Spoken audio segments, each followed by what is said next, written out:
Hey, what's up guys, and thanks for tuning into the channel. In today's video, we're going to be taking a look at the newly released Walmart exclusive Beast Wars Vintage Collection, the Evil Predacon Scorponok. But before we get started, if you haven't yet already done so, be sure to subscribe and turn on notifications so you never miss another awesome review. Now again, just like Tigatron that we reviewed earlier, this guy was very highly anticipated. He was, so basically the original release was 25 years ago. Probably even more than 25 years ago now at this point. But I'm just really glad that they actually re-released some of these figures. And of course, these are Walmart exclusives. So if you're trying to hunt for these guys, the only place you can find them is Walmart, sadly. And basically, there's no price matching. You're just going to have to take what you can get. So that is that. So quick look at the box. Here we get this nice classic Beast Wars box. We have Beast Wars Transformers on the bottom here. We got Scorponok shooting off his little bee drone. We've got Evil Predacon Scorponok. And we got Launch's Secret Robotic Bee. Got a window here showcasing Scorponok in the back. And here, Scorpion turns into Desert Attack Robot on the side here. On the side, we got Evil Predacon Scorponok. We got the classic Beast Wars Eye. Same on the other side, the exact same thing. On the bottom, just some warnings and different descriptions. Scorpion turns into Desert Attack Robot. And on the back, we have the stat card, which again, you can cut out if you want. We do see that he has a strength of 8, an intelligence of 5, a speed of 5, as well as a firepower of 9, and secret weapon locations. One claw fires secret missiles, other claw launches B. So here is his, basically his description here. If you want to pause, you can read that. So we do have the classic Kenner logo, as well as the Hasbro, but one way to tell that this is obviously a reissue is we can see Hasbro 2022. So of course, this is not the original, this is the reissue. So without further ado, let's crack this guy open and see what he has to offer. All right, and here we have vintage Scorponok out of the packaging and in his beast mode. So starting off here, we see we got this nice big scorpion. Still doesn't really justify the price of 70 Canadian in my personal opinion. Yeah, so his price was actually similar to say like Megatron here, but of course the mass here is definitely these guys are way more, and they're about this is like the same price. So right off the bat here, I would say like price wise, these are definitely not worth it if you're looking at it from the price point perspective. However, if you are simply after this for nostalgia or just like you want to collect something vintage, then definitely I would say go for it, because it's not a bad figure. It's actually one of the more unique vintage figures. It actually has quite a bit of features that I really do like. So starting off here, we do see that we do have a more of a gunmetal grayish color in comparison to the original toy, which is actually almost all black. And of course, this is more show accurate to how he was in the show. He was actually more of a grayish bluish color, almost like a sand blue color, rather than actually being all pitch black. So I really do like that touch. We have some red highlights throughout the body here. We got the stinger, which actually has a nice kind of blue fading into red color, which I really do like. And we do see this is jiggly, and it's all kind of moving around. So there is a feature with that. I'll take a look in a second here. We do see the face. We have 2 red eyes and mandibles here. You get some big claws. This one doesn't really do much. We'll take a look at that in a second. This one kind of open and closes, but if you open it too far, it will fire these missiles, which I will take a look at in robot mode because it's the same thing. On the underside, we have his legs folded up. Nothing too crazy there.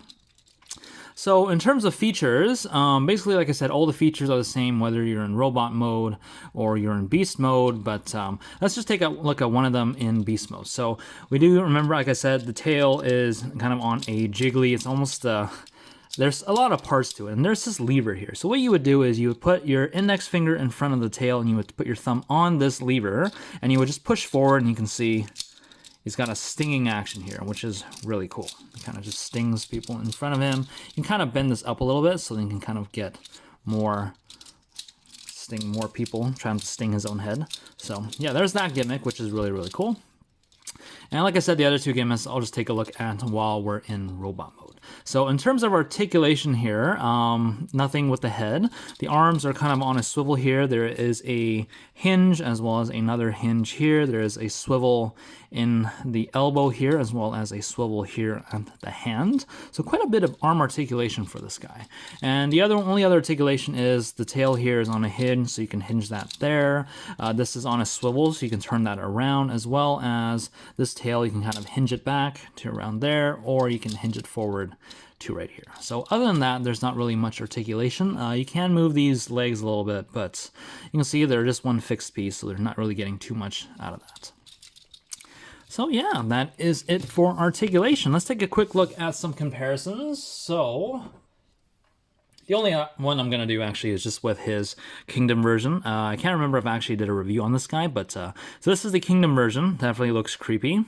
Kingdom is based on more real life kind of animals and creatures rather than how they were in the show. So we can see here, definitely big size difference.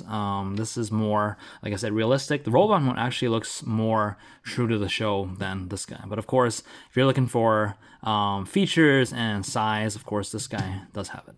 And sadly, we don't have a masterpiece of Scorponok just yet. Hopefully in the future, they will release one because I'm really looking forward to getting a masterpiece of this guy.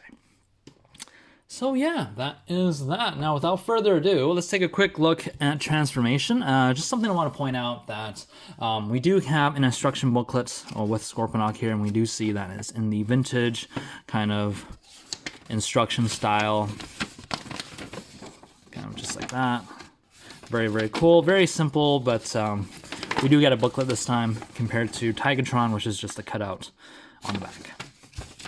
So now on to transformation. So first thing you want to do is you want to kind of flip him around and you want to unpeg basically his head from the body. So we're just going to push that out. You can see we have a tab right here as well as right there, which peg onto the side holes right there. So getting those out of the way, we want to kind of get them out and then flip them under the body. Out and under the body, and then we're going to take this hinge, and you see this red hinge right here, we're going to fold that up, but before we get it all the way up there, we want to kind of fold this the tail out a little bit, so we can kind of take this head and flip it all the way up. You want to reveal this tab, and basically what's going to happen at this point is you're going to take this tab and peg it into this center hole. So then we want to fold everything up and make sure everything tabs in just like that, and give it a press, make sure everything tabs in, and that is that. And honestly, we're pretty much done here. All that's left to do is flip up the toes and flip down the heel, flipped up the toes, flip down the heel. Here we have the legs all done. We're going to take this tail, we're going to flip it around, and we're actually going to bring it up on a hinge. So then it's actually standing more upright on his back. We're going to take these legs, we're going to fold them back along his body, take the arms, drag them down, flip here, and then I would turn at the wrist here, and do the same on the other side. And here we basically have the robot mode of Scorponok all completed. Like I said, very simple transformation. A little bit more complex, I would say, than Tigatron, but still very, very simple transformation nonetheless. So, quick look here. We do see we have, this is his mutant face, which is pretty signature for all Beast Wars toys. We do see basically the scorpion hands become the robot hands, and we do see that the scorpion head becomes the feet, and the kind of the claws just fold up along the body here. And yeah, basically there's not really much else to see. It's just kind of the legs fold out and then the arms fold down and then everything's done. The stinging gimmick still works. Just kind of shoots over the head, just like that. I'll make sure everything pegs in. Sometimes that peg likes to pop out. And so for the robot mode head reveal, what you would do is you would split the mutant head down the middle here and then just kind of open it up all the way. And here we do have the regular robot mode head, even though, again, this is nothing of how Scorponok actually looked like in the show, but it is a little bit more cartoon accurate than the alien face, which we have right here. So for the rest of the review, I'm just going to fold this open and kind of reveal his robot mode head. So there is that. All right, so my phone ran out of storage and I had to clean it up a little bit, but let's start where we left off, and that was articulation. So head is on a ball joint. You can move side to side, wiggle, wiggle, wiggle. This tail is on a swivel here and can also bend back and forth as we saw for transformation. We do still have this gimmick that shoots forward, so I guess you can call that articulation. Shoulders, we have this all the way around. Like I said, same with the scorpion. We can go out that far. We do have a elbow rotation. We have a elbow bend that goes to 90, as well as a wrist rotation right there. So getting these arms out of the way. Nothing at the waist, sadly, but again, this figure is around 25 years old. I don't know what you expect out of waist articulation, but we do have a ball joint at the leg, and it can kick forward this far forward and pretty much almost horizontal this far back. It's a ball joint, so we do get a little bit of rotation here and kind of a swivel. We do have a knee bend that goes to just about 90, and that's pretty much it. So we do, maybe we can call this a little bit of heel articulation and a little bit of toe articulation, but I guess that's more just for transformation. So yeah, that is that. Now, the funnest part of this figure, the gimmicks. Now, like you saw earlier, the tail has that stinging gimmick, which is really cool. So there's one gimmick. The other gimmick is in his left hand, which if he's in beast mode, this would be his right hand. So what you would do here literally is, if you take this top kind of shell part, trying to show this off, if you pull it up high enough, it shoots the missiles. And it shoots them one at a time, not both together. So that's really cool. And of course, I guess you can call this articulation as well. And the bottom kind of actually opens up and there's a hinge there. So that's pretty cool. So yeah, that's the missile firing gimmick. Let me try not to lose these missiles. I'll just put them here. Now the other side, if you watch the show, you'll know that he actually shot a kind of like a cyber beam, which attached onto Optimus Primal and pretty much took him over for that one episode. And that's what's in this claw right here. And to shoot that off, if I believe correctly, is you would push this right there, and there it comes right off. So it's just a notch, a lever right here. You press that down, and it shoots that bee off. And it does take off half of his claw, which is a lot unfortunate, but it's not too bad there. Now let's take a quick look at this bee. You can see very, very nice. We do have nice beady black eyes, silver fangs.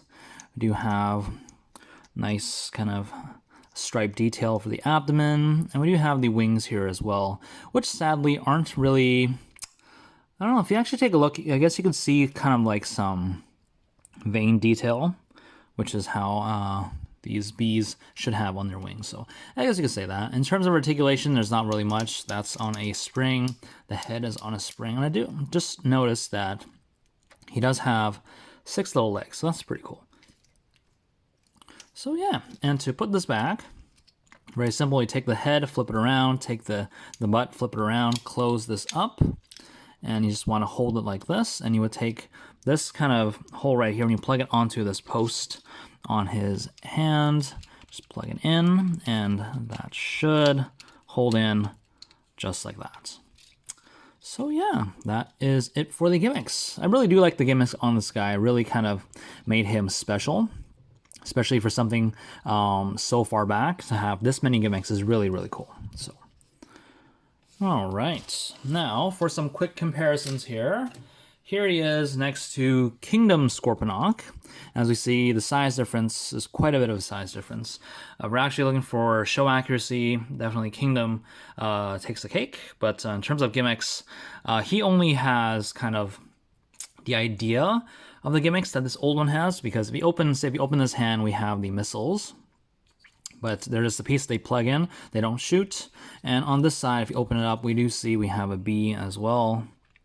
But again, doesn't shoot. It's just there for display purposes. So yeah, that is that. Now, getting this guy out of the way, let's bring in Megatron here. This is the only other vintage Predacon that is released as of now, and we see massive size difference. Now, this is what I was kind of a little unhappy about, because these guys are literally the same price, but Megatron is way bigger. There's more stuff going on with Megatron compared to him, so I'm just not really sure why he's at that $70 price point up here in Canada. Maybe down in the States he's a little bit cheaper, and hopefully he is, because I feel that for $70 he is definitely pretty steep and pretty expensive. But that's just my personal opinion. Again, if you like this guy, I highly suggest you go on and get him, because again, he is vintage and he does have a lot of gimmicks, so that's really cool.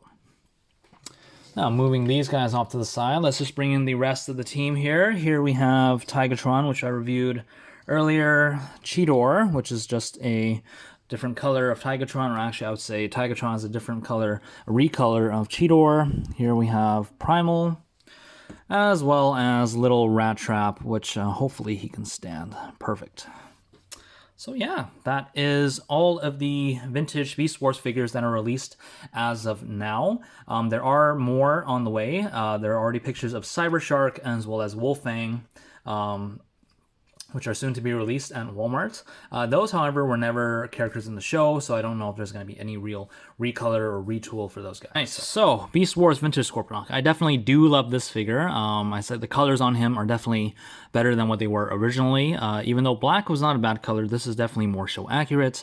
I love the gimmicks that are on this guy. For something that came out of the 90s, he actually had quite a few cool gimmicks that I really do enjoy, even to this day. Articulation is pretty good. It's just overall a pretty good figure. It's just the price point is a little too steep for what you're actually getting. So if you can find this guy on sale, I would say just go for it without a second thought. Just definitely, he's a great guy to pick up. If you really do want him, I would say go for him, but if not, if you're not a huge Scorponok fan, I would probably say just wait a little bit and hopefully see if he goes on sale. But other than that, hope you guys enjoyed the video. If you did, be sure to let me know by hitting that thumbs up button. And until next time, guys, take care. Bye.